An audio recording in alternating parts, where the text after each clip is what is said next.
लोकसभा मतदानाचे exit poll अवघ्या काही तासांवरती आता आपल्याला जाहीर होणार आहेत. तर त्याआधी उमेदवारांचं काय चाललेलं आहे, उमेदवारांच्या मनात धाकधूक आहे का, या संदर्भात नगर दक्षिणचे महाविकास आघाडीचे उमेदवार निलेश लंके आपल्या सोबत आहेत. तर काय सांगा, एक्झिट पोल जे आहे ते काही तासांमध्ये आता आपल्याला समोर येतील. तुमच्या मनात नेमकं काय चाललंय? मी कुठल्याच निवडणुकीची चिंता करीत नाही आणि मला त्या निवडणुकीबद्दल टेन्शन पण नसते.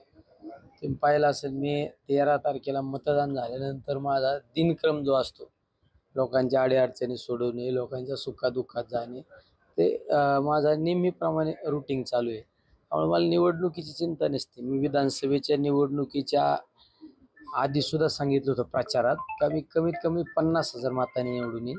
त्यावेळेस मी 62,000 मतांनी निवडून आलतो. आज सुद्धा मी या लोकसभेच्या निवडणुकीला सामोरं जात असताना अनेक सभांमध्ये माझं वाक्य आहे, कमसे कम 2 लाख, म्हणजे कमीत कमी 2 लाख मतांनी मी निवडून येणार आहे. हो, तुमचं कुठलंही टेन्शन नाही चेहऱ्यावरती. रोज दैनंदिन कामं चालू आहे. तुम्ही मतदारसंघात देखील आता फिरतायत वेगवेगळ्या कार्यक्रमांसाठी. टेन्शनचा काय संबंध नाही. माझी सर्वसामान्य जनता, माझे शेतकरी बांधव माझ्याबरोबर होते आणि विशेष म्हणजे समोरच्या उमेदवाराच्या व्यासपीठावरील निम्मे लोक हे आतून माझ्याबरोबर होते. त्यामुळे मला काही चिंता नाही.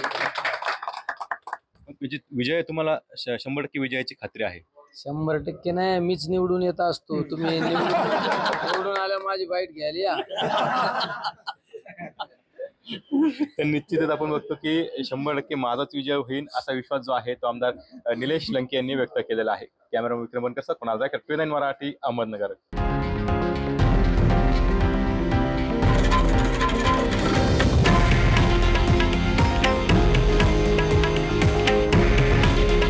हे आहे देशातील नंबर 1 न्यूज नेटवर्क आणि आपण पाहत आहात TV9 मराठी. काळजी तुमची, हित महाराष्ट्राचं.